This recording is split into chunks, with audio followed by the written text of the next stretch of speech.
चोरी हुई है, ये तो सबको पता है कि राम मंदिर में चोरी हुई है, ये तो सब कुछ ओपन है। तो मैं नहीं कह रही हूँ, ये मेरी स्टेटमेंट नहीं है कि राम मंदिर में कोई चोरी हो गई है, किसी मंदिर या मस्जिद में चोरी हो रही है, कोई मेरी स्टेटमेंट नहीं है। सरकार को चोर साबित करने पर सरकार चोर है क्यों? हमारा चौकीदार ही चोर है एक्चुअल में, इसीलिए हम चोर बोल रहे हैं। चौकीदारी ने हमारे भारत में 2014 के बाद जो चौकीदार बोलता गया, हमारा देश का चौकीदार ही असल में चोर निकला। इन्होंने हमारे, देखिए आप हर चीज तो चोरी करी है ना, हमारी जमीनें चोरी कर रहे हैं, हमारा पेट्रोल चोरी करके, ये चोरी ही है। अगर आप महंगा करके अपने ही अडानी अंबानी को बेच कर यहाँ से उनको बाहर भगा रहे हैं, इनके बच्चे यहाँ पे पढ़ते हैं। भारतीय हैं? मैं बिल्कुल भारतीय हूँ। प्रमाण क्या है? कागज तो सरकार नहीं मान रही। दिखाने की मुझे जरूरत नहीं है, मुझे किसी को भी जरूरत नहीं है दिखाने की कि मैं भारतीय हूँ या नहीं हूँ।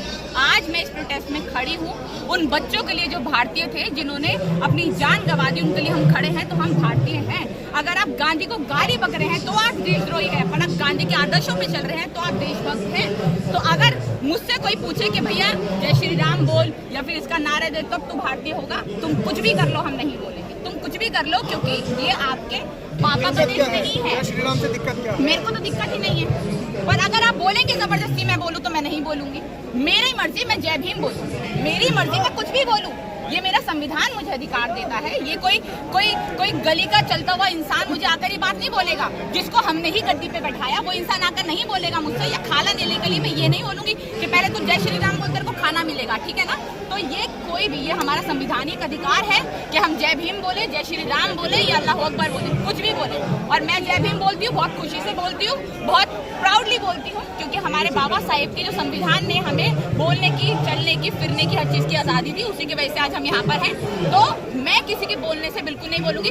जय श्री राम जो बोले अच्छी बात है, आपकी अपनी आस्था है, आप जय श्री राम दिन में 1000 नहीं करोड़ों बार बोलो, वो आप करो, हम नहीं बोलेंगे, हमारी मर्जी, हम नहीं बोलेंगे। हम जय भीम बोलने वाले, हम जय भीम ही बोलेंगे। मेन चल रही है, मुद्दे की बात चल रही है शिक्षा को लेकर के। जी। तो शिक्षा को लेकर के सारे काम हो चुके हैं खत्म, अब भी क्यों धरना चल रहा है? कैसे खत्म हो चुके हैं? फिर वही बात आ जाती है, नीट की बात है ना। अभी नीट का पेपर हो गया, ठीक है, अब उसके बाद जब हमारे नीट में जो बच्चे चले गए, उनकी जिंदगी वापस नहीं आ सकती। नेहा जी, धर्मेंद्र प्रधान ने एक वीडियो वायरल की है, वहाँ से वायरल हुई है, उन्होंने प्रेस कॉन्फ्रेंस की थी, एक हॉस्पिटलाइज बच्ची का भी एग्जाम करा रहे हैं। देखिए धर्मेंद्र प्रधान कितना ज्यादा काम कर रहे हैं। हॉस्पिटल में जो बच्चे हैं आप उसका एग्जाम करा रहे हैं, तो जो इतने सारे बच्चों की जान चले गई, उसको आप बचा नहीं पाए। हमारे विपक्ष के नेता जो है वहाँ पर जाकर जो उनका लोन है वो चुका रहे हैं, कांग्रेस राहुल गांधी उनका लोन चुका रहे हैं, पर इनसे ये नहीं हुआ कि इतने बच्चों ने, जो गरीब घर के बच्चे हैं जो नीट का एग्जाम दे रहे हैं, अपनी माँ बाप की एक आखिरी उम्मीद है, 5-5, 6-6 साल से जो तैयारी कर रहे हैं, आपने तो उनकी जान ले ली ना, आप उनकी जान तो वापस नहीं ला सकते। उसके बाद भी आप कैसे कह रहे? टीटी का पेपर लीक नहीं हुआ, टीटी का पेपर फिर भी लीक हुआ ना, अभी दोबारा से पेपर लीक हुआ ना।